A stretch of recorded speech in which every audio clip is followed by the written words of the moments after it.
자, 이 사진 속 인물에는 워렌 버핏의 스승이 있는데요. 여러분들이 보시기엔 전부 다 똑같이 생긴 것 아니냐 생각하실 수 있는데 제가 봐도 그런데요. 하지만 이 인물은 영화 레옹의 주인공이고요. 그 다음에 이 인물은 주식 트레이딩 고수 제시 리버모어입니다. 바로 이 가운데 있는 분이 워렌 버핏의 스승인데요. 바로 필립 피셔입니다. 필립 피셔는 성장주의 아버지로 불리기도 하고 수익률이 무려 2300배를 찍었으며 그가 투자한 위대한 기업 중에 모토로라에 투자하고 죽을 때까지 팔지 않았습니다. 그래서 오늘은 그가 쓴 위대한 기업의 투자라는 책을 함께 살펴볼 건데요. 위대한 기업의 투자라는 책에서 그의 아들 켄 피셔가 서문에 나옵니다. 켄 피셔는 필립 피셔의 아들이고 미국 400대 부자로 손꼽히는 억만장자 투자자인데요. 아버지의 명성을 이어서 아들도 대단하죠. 자, 이 켄 피셔에서는 이 책에서 딱 두 가지만 기억하라고 해요. 그게 바로 종목 선정 15가지 포인트와 그 다음에 사실 수집입니다. 이거 두 개만 알면 우리도 2400배 수익 가능할까요? 자, 그러면 여러분들한테 이 두 가지에 대해서 말씀을 드릴 건데 이 얘기를 듣자마자 졸리실 수도 있는데 전혀 어려운 게 아닙니다. 여러분들이 5분만 집중하시면 이 책의 절반 이상을 이해한 거나 다름이 없습니다. 자, 이제 여러분들은 10배 주식을 찾는 탐정입니다. 여러분들 자신을 탐정이라고 생각을 해보세요. 자, 그러면 실제로 탐정들은 어떻게 일하는지 한번 볼까요? 자, 여기 썸네일을 보시면은 딴 여자랑 차 타고 모텔로 향하는 남편, 이 남편에 대한 분노를 가진 아내가 탐정에게 조사를 해달라고 의뢰를 하겠죠? 그러면 탐정이 남편의 이제 신상 정보를 아내에게 듣고 남편 주변을 탐문하겠죠. 뭐 여기 모르냐 이렇게 물어보기도 하고 뭐 식당에 가서 이 사람 뭐 본 적 있냐 물어보기도 하고 하겠죠. 이런 식으로 남편에 대한 증거 수집을 합니다. 자, 이 단어 증거 수집이라는 단어가 나왔습니다. 남이 말한 것만 듣는 게 아니라 눈과 귀로 확실히 확인을 해야 확실한 증거가 되겠죠. 그래서 증거 수집을 하면서 포위망을 좁히면서 결국 남편이 왜 모텔로 향했는가 그 이유를 이제 알게 되는 거죠. 자, 필립 피셔가 말하는 사실 수집도 똑같습니다. 10배 주식을 찾기 위해선 우리는 사실 수집이라는 것을 해야 돼요. 사실 수집이라는 것은 실제로 사람들에게 물어보는 겁니다. 이 기업이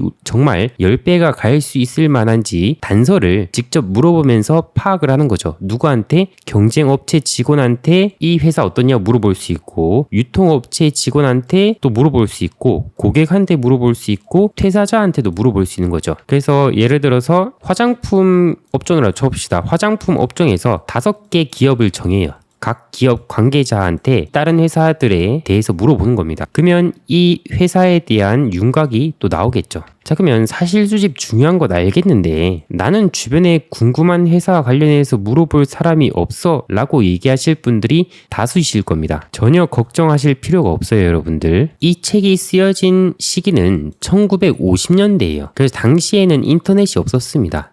필립 피셔가 강조하는 건 회사와 관련된 사람들의 의견이었지 그 사람들과 인맥을 쌓는 게 아니잖아요. 실제로 찾아가서 물어본다 하더라도 성실히 답해줄 건지는 이제 불확실한 면도 있겠죠. 그래서 우리는 인맥을 쌓는 게 아니라 의견을 찾아가면 되는 겁니다. 필립 피셔가 살던 시대에서는 의견을 구하려면 당연히 사람을 만나야 됐었겠지만 지금은 사람들을 만나지 않더라도 아주 많은 정보를 구할 수가 있는 시대입니다. 실제로 지금은 방 안에서 할 수 있는 게 너무 많아요. 한국 주식으로 치면은 우리가 이제 기업 분석에서 보시면은 IR 담당자 전화번호도 이렇게 나와 있죠. 여기다가 전화해보면서 실제로 이제 회사 관계자한테 의견을 물어볼 수도 있고 이게 아니더라도 인터넷에서 서칭을 해서 보면 됩니다. 그리고 미국 주식에서도 우리한테는 구글링이 있죠. 각 업체들의 사업 보고서도 그다음 뉴스도 모두 다 살펴볼 수 있고요. 그리고 유튜브에서도 만약에 테슬라라는 기업에 대해서 이제 실제로 주행하는 것도 우리가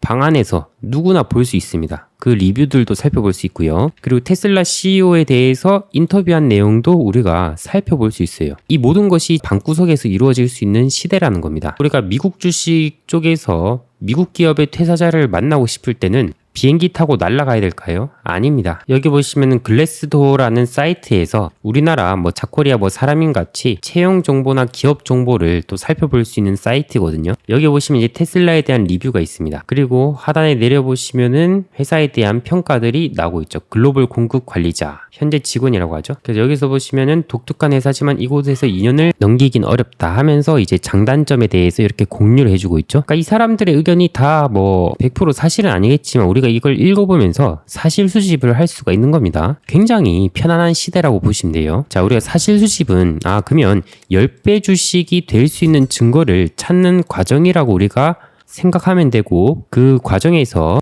이런 사람들에게 의견을 물어보는 것이구나. 여기까지는 이해가 되시죠? 근데 구체적으로 어떠한 루틴으로 뭘 물어봐야 되지? 뭘 찾아야 되지? 여기서 이제 궁금증이 생기실 겁니다. 그때 바로 여러분들이 써먹어야 되는 것이 아까 말했던 종목 선정 15가지 포인트라는 거예요. 그러니까 뭘 사실 수집을 해야 되는데 라고 물어봤을 때 이 종목 선정 15가지 포인트에 입각해서 하는 것이죠. 이게 바로 10배 주식을 발굴하는 템플릿이라고 여러분들이 생각을 하시면 돼요. 크게는 성장성, 영업, 관계, 원가 절감 그 외의 카테고리로 구성이 된다고 저는 판단해서 이렇게 나눠놨고요. 자, 하나하나 보시면은 첫 번째 성장 잠재력부터 시작해서 쭉 가서 이렇게 15번째 진실한 여부까지 이런 내용들이 있는데 하나하나씩 살펴보도록 하겠습니다. 자, 첫 번째, 향후 몇 년간 매출액이 상당히 늘어날 수 있는 충분한 시장 잠재력을 가진 제품이나 서비스를 갖고 있는가? 이게 첫 번째 질문인데요. 쉽게 생각하시면 됩니다. 여러분들의 소중한 돈을 투자하실 때 시골에서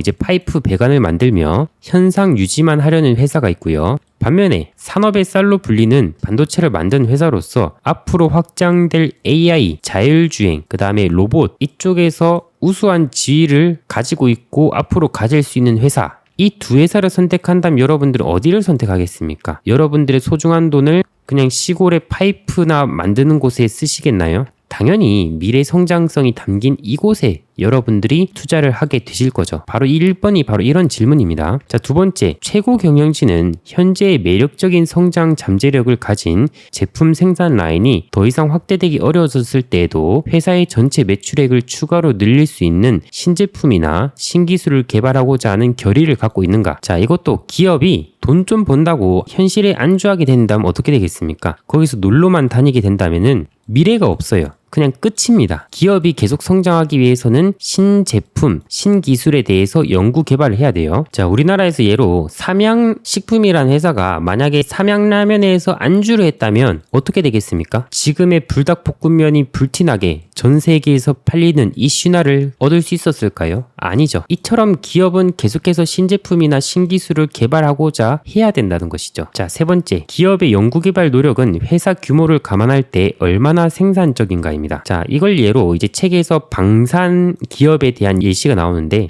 방산 기업에서도 연구 개발을 할 때 얼마나 생산적인가에 대해서 세 가지를 나눠서 얘기를 합니다. 첫 번째, 군사적으로만 유용한 신무기 개발의 케이스가 있습니다. 이럴 경우에서는 모든 권리가 정부에 기속이 되고 투자자들한테 직접적으로 이득이 되는 게 없어요. 자, 두 번째, 복잡한 제조 기술을 요구하는 신무기 개발이 있습니다. 이럴 경우에서는 개발한 업체가 없다면 제조하기도 어렵기 때문에 정부와 계약된 기간 동안 돈을 벌 수 있겠죠. 세 번째입니다. 이러한 연구개발이 군사적인 용도뿐만 아니라 상업적인 용도까지 쓰여질 수 있을 때, 즉 상업적인 적용이 가능한 연구개발일 때 방산 쪽에서도 이런 연구개발은 어떻습니까? 굉장히 생산적인 거죠. 일본에 비해서. 이런 식으로 우리가 이 기업의 연구개발이 얼마나 생산적인가를 파악을 하는 겁니다. 자, 네 번째, 평균 수준 이상의 영업 조직을 가지고 있는가인데요. 여기선 이제 영업에 대한 질문입니다. 연구 개발만 잘한다고 해서 성공할 수 없어요. 특히나 이제 고학력자들이 창업을 했다가 망하는 이유는 상품에 대한 퀄리티는 연구 개발을 통해서 높을 수는 있지만 영업력이 딸리는 경우가 많아서인데요. 이 영업까지 잘해야 사업이 성공합니다. 그래서 당시 IBM이라는 회사는 영업 직원을 연간 전체 근무 시간의 3분의 1을 회사가 지원하는 학교에서 교육을 받게 했어요.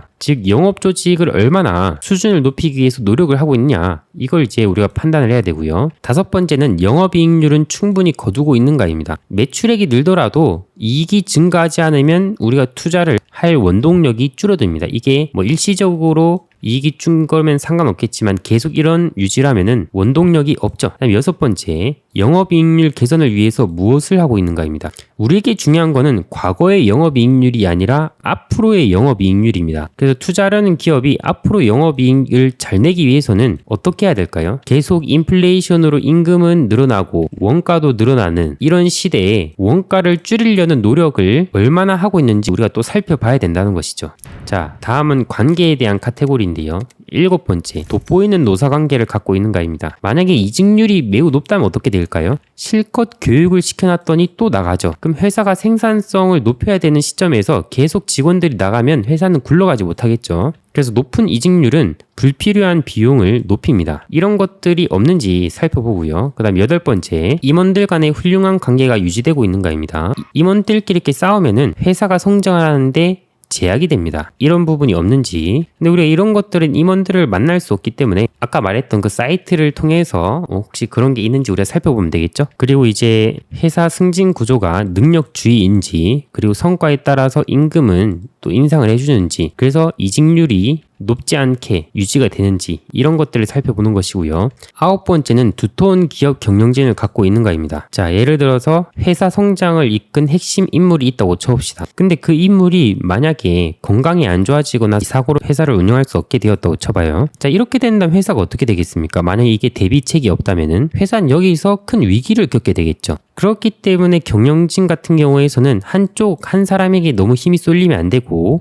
권한을 위임을 하면서 임원들이 능력을 발휘할 수 있게 해야 됩니다. 자, 10번째, 원가 절감입니다. 원가 분석과 회계 관리 능력은 얼마나 우수한가인데요. 여러분들이 1,000원짜리 커피를 판다고 쳐보세요. 근데 원가를 50원에서 100원으로 맞추면 어때요? 900원이 남는 장사죠. 그래서 원가 분석을 통해서 내가 파는 커피에 원가가 얼마인지 알아야 얼마가 남는지 알게 되겠죠. 근데 만약에 원가 분석이 안 돼 있으면 싸다고 생각해서 매입한 원두가 만약에 700원짜리 근데도 300원 남는다고 좋아하면은 700원을 만약에 100원으로 줄일 수 있다면은 이익이 이만큼이 남는데, 바로 이런 부분 때문에 원가 분석 능력이 중요하다는 겁니다. 자, 그 다음에 그 외 카테고리입니다. 자, 11번, 해당 업종에서 아주 특별한 의미를 지니는 별도의 사업 부문을 갖고 있으며 이는 경쟁 업체에 비해서 얼마나 뛰어난 기업인가를 알려주는 중요한 단서를 제공하는가. 예를 들어서 소매 업체들한테는 부동산 관리 기술이 중요할 것입니다. 다른 분야의 기업들에게는 중요하지 않을 수 있어요. 부동산 관리 기술은 매장을 잘 운영하기 위해서 더 나은 위치를 얻을 수 있게 하죠. 그래서 해당 업종에서 만약에 부동산 관리와 관련된 부문이 있다면은 이 회사는 경쟁 업체에 비해서 뛰어난 부분이 있구나 우리가 생각할 수 있겠죠. 실제로 스타벅스 같은 경우에서는 상권이 굉장히 좋은 데만 골라서 하죠. 그냥 아무렇게나 매장을 여는 게 아니죠. 자, 12번, 이익을 바라보는 시각이 단기적인가 아니면 장기적인가입니다. 여러분들이 식당을 갔는데 식당에서 서비스를 하나라도 더 주면 어때요, 여러분들? 기분이 좋아서 그 식당에 대한 이미지가 좋아지죠. 근데 다른 식당은 서비스를 더 달라 했더니 돈 내라고 하면 어떻게 됩니까? 가기가 싫어지죠. 즉, 전자 같은 경우에서는 고객을 장기적으로 호감을 높이려고 한 거고, 후자 같은 경우에서는 단기적으로 돈을 더 벌기 위해서 반찬도 돈을 내라, 이런 식으로 간 거죠. 그래서 필리피셔 같은 경우에서는 기업은 장기적인 이익을 바라봐야 된다고 하고요. 고객이나 납품업체를 대우할 때는 추가 비용이 어느 정도 발생하더라도 적절한 보상을 제공하는 기업이 미래에 봤을 때는 더 유리하다는 입장입니다. 그리고 13번, 성장에 필요한 자금 조달을 위해 가까운 장래에 증자를 할 계획이 있으며 이로 인해 현재 주주가 누리는 이익의 상당 부분 희석될 가능성은 없는가인데요. 증자라고 해서 다 나쁜 게 아니라, 만약에 에코프로가 5년 전에 증자를 한다면, 테슬라가 5년 전에 증자를 한다면, 엔비디아가 5년 전에 증자를 한다면 여러분들 참여 안 하시겠습니까? 다들 돈 싸들고 참여하겠죠. 최고의 기업이 최대의 성과를 내기 위해서 증자를 하는 경우는 투자자들도 납득을 합니다. 근데 증자가 자주 이루어질 경우에서는 경영진의 판단력을 의심해봐야 되겠죠. 그리고 증자가 되면 주당 순이익이 또 희석이 될 수 있잖아요. 그런 부분도 주의를 해야 되는 거죠. 그런 것들을 다 감안하더라도 괜찮다면은 증자에라도 참여할 수 있다는 입장을 필리피셔는 보였습니다. 자, 14번 경영진은 모든 것이 순조로울 때 투자자들과 자유롭게 대화하지만 문제가 발생할 때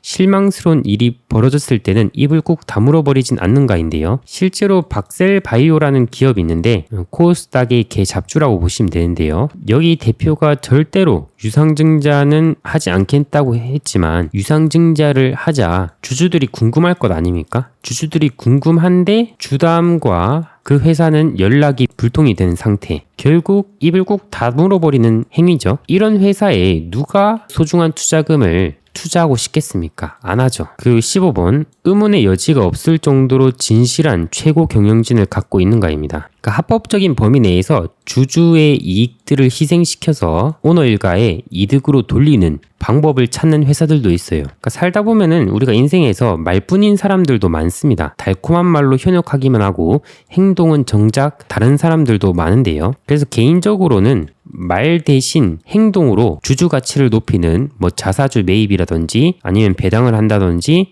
아니면 세 번째로 진짜 회사가 성장을 한다든지 그래서 주가가 높아진다든지 이런 걸로 보답이 되어야 된다고 생각하고 그리고 보답을 해왔는가 우리가 체크를 해야 된다는 것이죠. 나머지 14개가 만족이 되더라도 15번이 만족이 되지 않는다면은 그 회사는 투자할 가치가 없을 정도로 굉장히 중요한 요소라고 합니다. 자, 여기까지가 필리피셔가 말하는 10배 주식을 찾는 종목 선정 15가지 포인트인데요. 사실 이것만 들었을 때 이걸 다 언제 분석하고 있어 라고 생각할 수 있겠지만 정말 우리의 소중한 투자금을 투자할 때는 이런 식으로 분석을 해야 되구나 우리가 이렇게 또 배워갈 수가 있겠죠. 단순히 차트만 보고 투자를 하면 그건 깊이가 없고 홀딩하고 잘 보유할 수 있는 근거들이 없기 때문에 불안한 투자가 되겠죠. 그래서 필립 피셔가 종목을 매수하고 2300%까지 수익을 낼 수 있는 근거는 이러한 분석이 있어서 그렇구나 라고 생각할 수 있겠죠. 자, 그럼 여러분들이 이걸 힘겹게 다 분석을 하고 난 다음에 좋은 종목인 걸 알았는데 그러면 언제 살까? 그게 중요하겠죠? 필립 피셔가 말하는 성장주 매수 타이밍을 한 문장으로 말씀드린다면은 성장하는 기업이 일시적인 문제로 주가가 하락할 때 매수 기회입니다. 이때 주가는 저평가되어 있을 가능성이 높은데요. 그래서 시간이 지나면서 회사가 안정적으로 성장하면 주가는 자연스럽게 올라갈 것인데요. 자, 이걸 한번 봐주세요. 예를 들어서 A라는 기업이 있다고 쳐봅시다. 상한선 기업. 이라고 해볼게요. 상한선 기업이 신제품을 개발했어요. 상한선이 만약에 상장이 돼 있으면은 신제품이 만약에 뛰어난 것이라면은 예를 들어서 오픈 AI도 아직 하지 못한 AI 로봇을 개발했다. 이렇게 쳐봅시다. 근데 아직 개발한 단계이지 양산이 된 단계는 아니죠. 어쨌든 간에 신제품이 개발이 되면은 주가는 급등합니다. 그게 정말 시장에서 획기적인 제품이라면 그리고 시험 생산이 또 성공을 하면은 이 AI 로봇이 시험 생산이 성공했다고 쳐봅시다. 그러면 또 모멘텀에 대해서 주가는 또 오르겠죠. AI 로봇이 우리의 삶을 바꿀 것이라는 기대감을 가지고 또 오르겠죠. 하지만 보시면은 양산을 하는 과정 속에서 항상 예상치 못한 문제들이 또 발생을 해요. 상업적 초기 생산 문제로서 뭐가 있냐면은 이렇게 만들려고 공장을 가동하면은 예상치 못하게 돈이 더 들어가는 비용 문제가 발생합니다. 그렇게 되면 주당 순이익이 또 줄어들게 되죠. 공장에서 뭐 문제가 있는 것 아니냐 또는 이익이 왜 이렇게 적냐 생각을 하면서 투자자들은 실망을 하면서 주식을 팔면서 주가는 떨어집니다. 그리고 예상보다 공장이 증설되는 시간이 늘어지게 되면은 어떻게 돼요? 이거 사기 아니냐? 그러다가 정상 가동이 되면은 주가는 잠깐 반등을 하고요. 근데 이 사이에 뭐 실적이 낮겠습니까? 안 낮죠. 그래서 다음 분기 실적 발표 때에는 이 영업 비용이 높아져서 이익이 없다는 소식에 주가는 또 떨어집니다. 그럼 경영진은 뭘 한 것인가? 하면서 주가는 더 떨어지죠. 이럴 때가 이렇게 떨어질 때가 매수 기회라는 거예요. 신제품을 처음 출시하면서 지출한 영업 비용들이 있을 거 아닙니까? 그리고 시간이 더 딜레이 되는 부분이 있을 거예요. 그래서 실적이 일시적으로 저조한 흐름. 근데 만약에 공장이 초기에 이런 문제가 있지만 이제 잘 만들어지고 팔리게 되면서 정상 가동이 되면 어떻게 되겠습니까? 그 다음부터는 공장을 증설하는데 뭐 2공장, 뭐 3공장, 4공장 만드는데 속도가 빨리빨리 올라가겠죠? 그러면서 매출 곡선은 기하급수적으로 늘어나게 되는 거죠. 그래서 필립 피셔는 이럴 때 매수 기회라고 얘기를 한 겁니다. 이것뿐만 아니라 좋은 회사가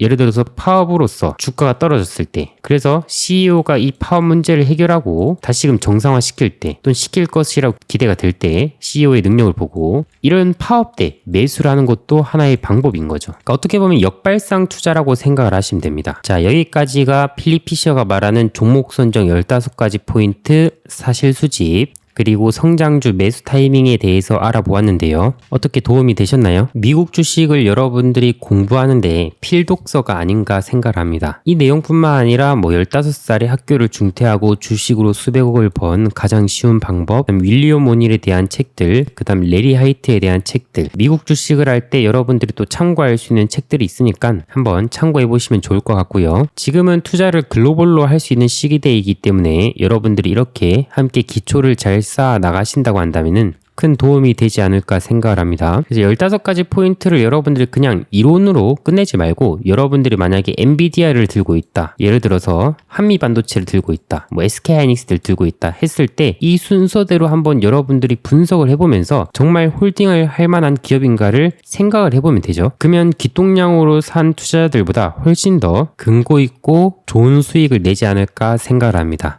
자, 오늘 영상은 여기까지 하도록 하겠습니다. 도움이 되셨다면 하단에 댓글과 구독, 알림 설정해 두시면 다음번에 좋은 영상으로 찾아뵙도록 하겠습니다. 감사합니다.